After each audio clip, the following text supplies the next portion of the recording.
Bom dia, boa tarde, boa noite para vocês, nossos caríssimos alunos do Eu Quero Passar. Estamos aqui para darmos continuidade às nossas aulas de língua portuguesa abordando os tópicos gramaticais. Eu iniciei com vocês na última aula a questão da morfologia, o estudo dos morfemas, do significado intrínseco e básico da palavra e as suas desinências.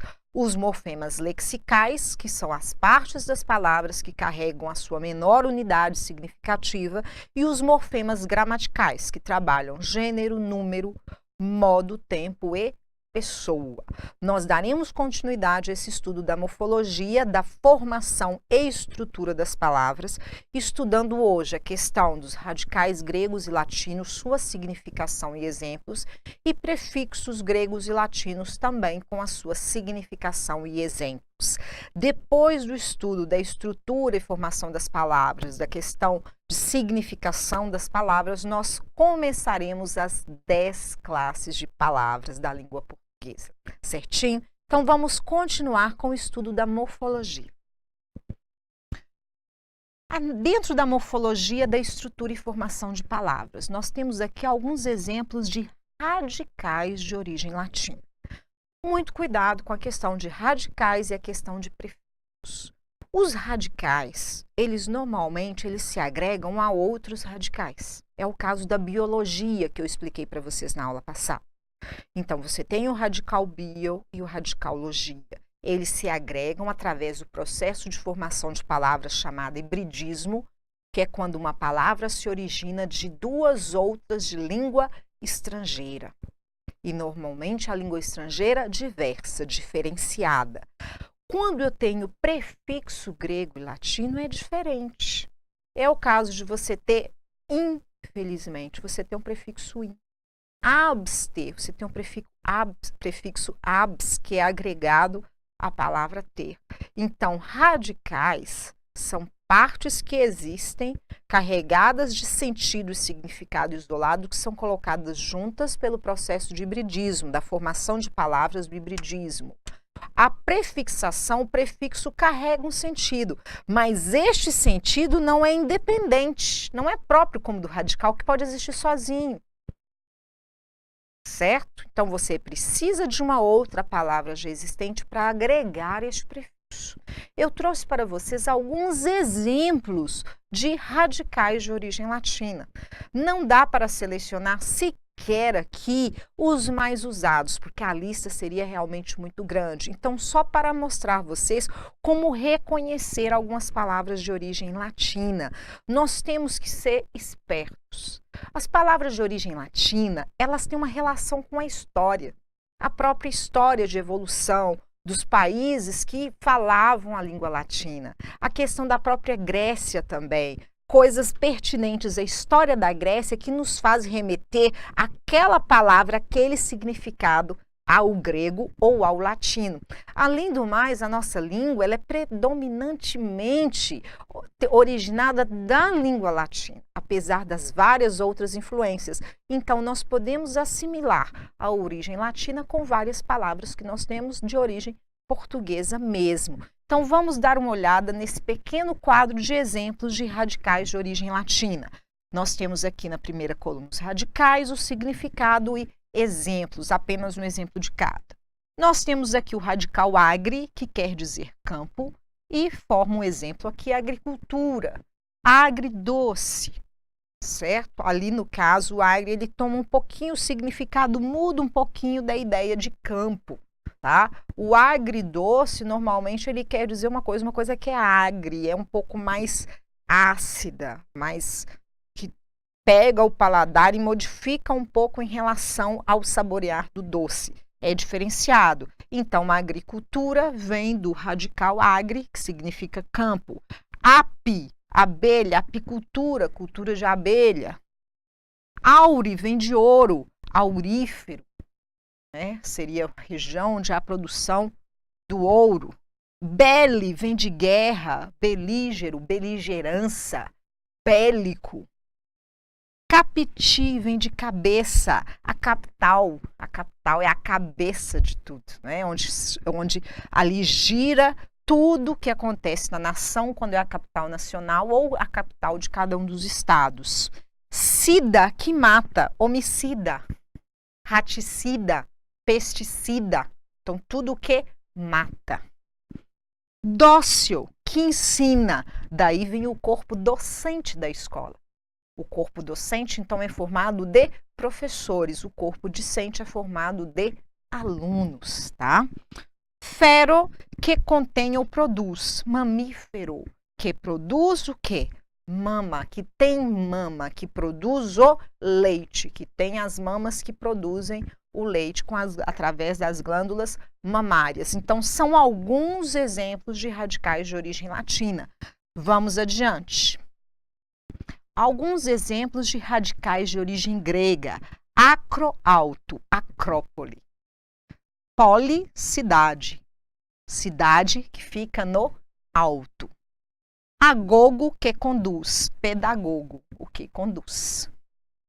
Algia, dor. Nevralgia. Fibromialgia. Anemovento. Anemômetro. Antropo, homem. Antropologia. Ologia da biologia. Estudo do homem. Cali, vem de belo. Caligrafia. É uma bela grafia, bela escrita. Portanto, aquela famosa frase que a tia dizia lá na escolinha, no primário, melhore sua caligrafia. Se você já tem uma bela grafia, para melhorar só para ela ficar maravilhosa. Então, você não tinha realmente uma caligrafia. Melhore a sua grafia, melhore a sua letra, a sua escrita. Cloro vem de verde, daí vem clorofila. Crono é o tempo, cronologia, cronológico. Demo, povo, demografia. O demo, povo, a grafia, o lugar onde fica o povo, a quantidade demográfica de pessoas. Ergo, trabalho, ergofobia, fobia, medo, medo do trabalho. Gamo, casamento, polígamo, né? É vários casamentos. Bígamo, casou com 2 pessoas. Então, aqui alguns exemplos de radicais de origem grega. Vamos para as desinências. Eu já expliquei para vocês que nós temos a questão dos morfemas lexicais e nós temos a questão dos morfemas gramaticais. Os morfemas gramaticais, eles carregam a questão de determinar o gênero e o número, no caso para os nomes e também o número para os verbos. Nos verbos especificamente, nós temos desinência, modo, tempo e número, certo? Então, nós temos essa divisão das desinências nominais e das desinências verbais. Vamos lá. As desinências são elementos que servem para indicar as flexões das palavras. Podem ser nominais ou verbais. Nominais indicam o gênero e o número dos nomes. Lembram de médicas? O A apresentava o quê? O gênero feminino. O S, o número plural. Outros exemplos. Pato. Olha bem, desinência de gênero masculino. Patos, desinência de número. Pata, desinência de gênero feminino. O S continua sendo de número. Magro e magra. Olhe bem, aqui eu tenho substantivos. Aqui eu tenho adjetivos, mas os adjetivos também têm a desinência de gênero, masculino, feminino, e tem a desinência de número também, sem S singular, com S, desinência de número plural. Além da desinência nominal, nós temos as desinências verbais. Indicam modo, tempo, número, pessoa. Nas formas verbais. Exemplo, cantavas. Eu cantava, tu cantava. Olha o que você tem aqui. O vai indica o quê? O modo indicativo. Tempo, pretérito. Pretérito imperfeito. E o S indica a pessoa. Segunda pessoa do singular. Eu cantava, tu cantavas. Amássemos.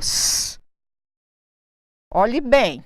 Aqui nós temos o quê? A indicação de modo e tempo. Aqui nós temos número pessoa. Você bate o olho, nós, primeira pessoa do plural, nós amássemos.